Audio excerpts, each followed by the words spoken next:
Hi, everyone. I'm Mary Beauchamp, and today I want to talk to you about a little bit about my insights about COVID 19.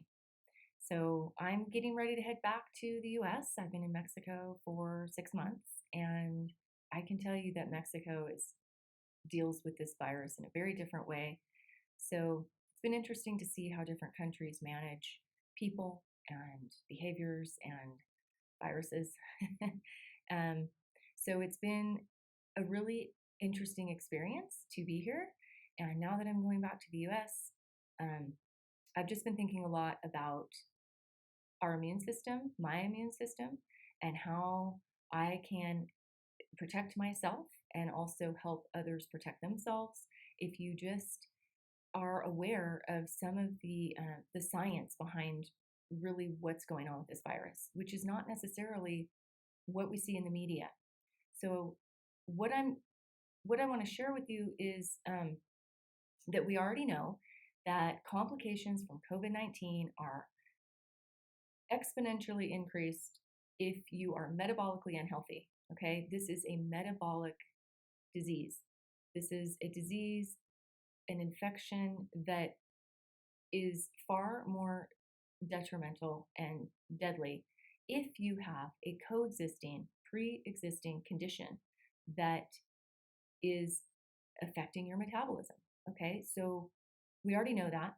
This is why people that are overweight, obese, have diabetes, heart disease, high blood pressure are at far, far greater risk. Okay, and so when we talk about overall metabolic health, what's important to know is that your the state of your immune system is a reflection of your state of your metabolism. So your metabolic health is a direct reflection of your immune health.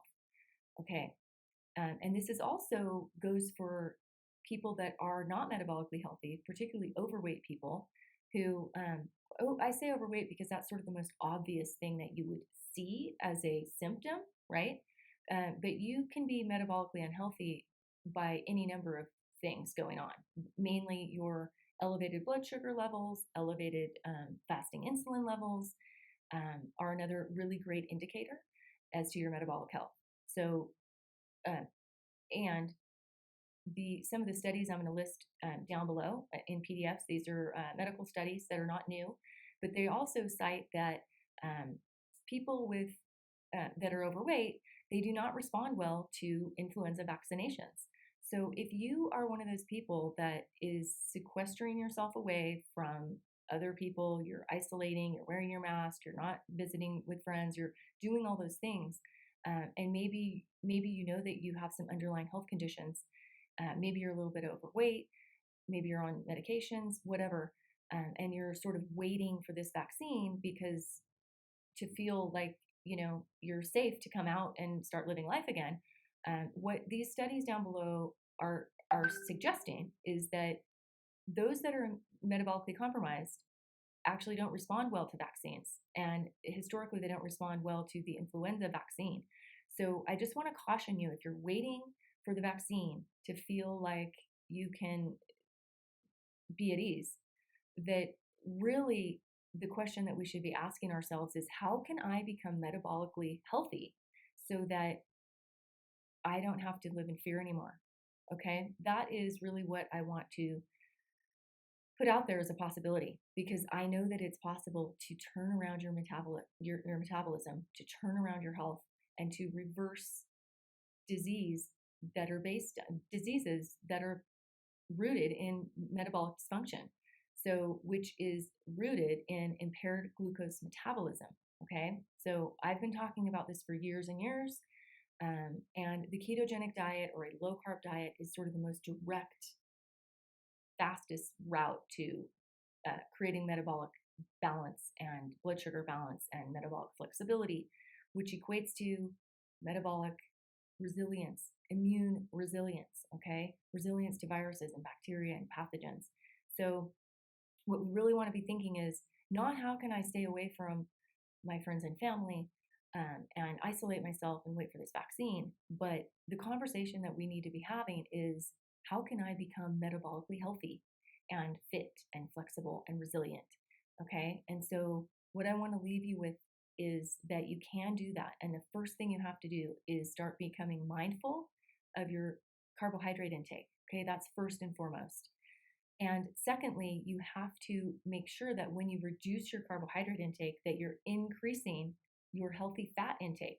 Okay. You can't just drop um, one of the three macronutrients down. Okay. So we have carbs, fat, and protein, right?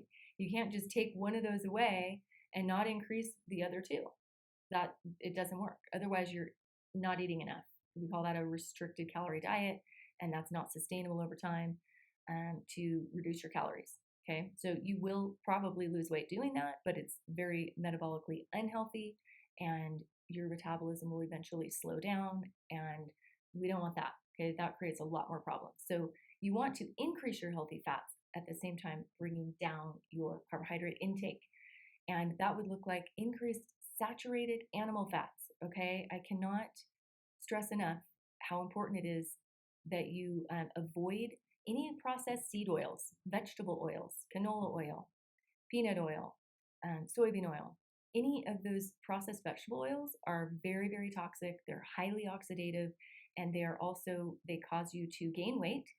They are toxic, so they create an inflammatory response in the body, and that is why we get this cytokine storm with COVID-19 virus, is because our body's immune system is hyper responsive because it's basically responding to a lot of toxins that are already in our body, and it just can't handle the overload of more. So when we see the cytokine storm, the way that they give laboratory animals asthma and heart attacks and obesity and cytokine storms essentially is by giving them linoleic acid. That's how they do that in the laboratory. So we know that um, that's what happens to humans as well. So it causes this hyper-inflammatory response, oftentimes leading to an autoimmune response. So particularly if you have any autoimmunity, you have to cut these seed oils out of your diet. It's so imperative. I cannot stress this enough. So linoleic acid found in vegetable oils or seed oils is causing inflammation, highly oxidative, and also causes you to gain weight because it stimulates your hunger. Okay, it stimulates the endocannabinoid system. That is the equivalent of smoking marijuana and getting the munchies. Okay, it's pretty much that simple. If you are doing that, you're never going to be satisfied. You're going to be hungry all the time. You're going to be craving more carbs because that's usually where they come from, is the carbs we're eating. That's where the linoleic acid sort of hides, and we don't realize it. It's in the cookies, the baked goods, the pastries. It's in all of those things that also usually have carbs and sugar. So it's kind of like a triple whammy. You're getting toxic oils, you're getting carbohydrates, and probably some grains and gluten as well. These are highly addictive foods, highly addictive. So when you start to consider removing carbohydrates, believe me, I know it's difficult because these are the most addictive foods out there. And I have a lot of experience dealing with addiction and food addiction and the difficulty around that. So, um, usually we don't change until we have to. And so, yeah, you might not be in a position where you're really that interested in cutting out the foods you love.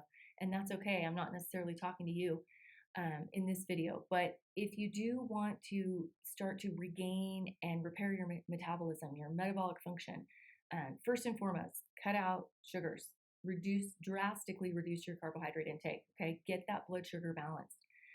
You can check your blood sugar.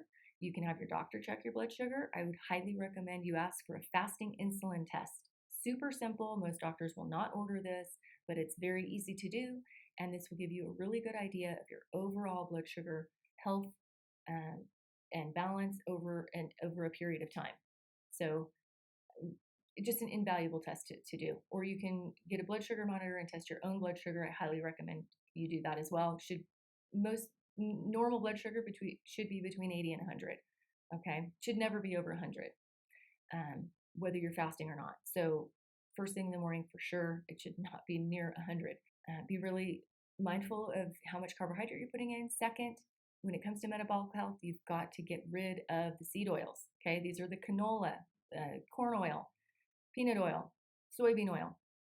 Okay, those are killing us humans, not just the lab animals, but also us humans out there in the world. So you don't have to look far to see the correlation between what goes on with mice and rats and what's going on with the humans out there, right?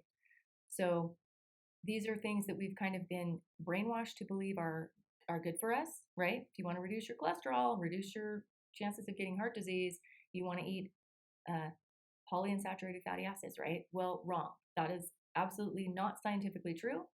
And I'm going to also put some other links here for you to explore that kind of talk a little bit more about this. So, olive oil and coconut oil are also plant oils that are not heat processed. They are not processed oils. Those are much more protective and less oxidative. Okay, more oxidative than a saturated animal fat, but less oxidative than a processed vegetable oil for sure. So, and always make sure that those are cold pressed. Okay, this coconut oil and olive oil, and I would say use them sparingly. And really, the majority of your fat intake should come from saturated animal fats. This is not going to give you um, cardiovascular disease. Okay, this is a ultimate um, false information coming from the media, and we really need to understand that it's not true. Okay, it's actually just the opposite.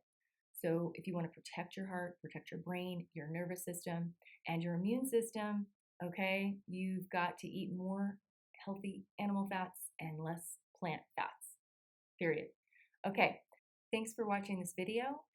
And please email me your questions or comments. I'd love to hear from you. You can reach me at contact@ketogenicdietcoach.com, and have a great day.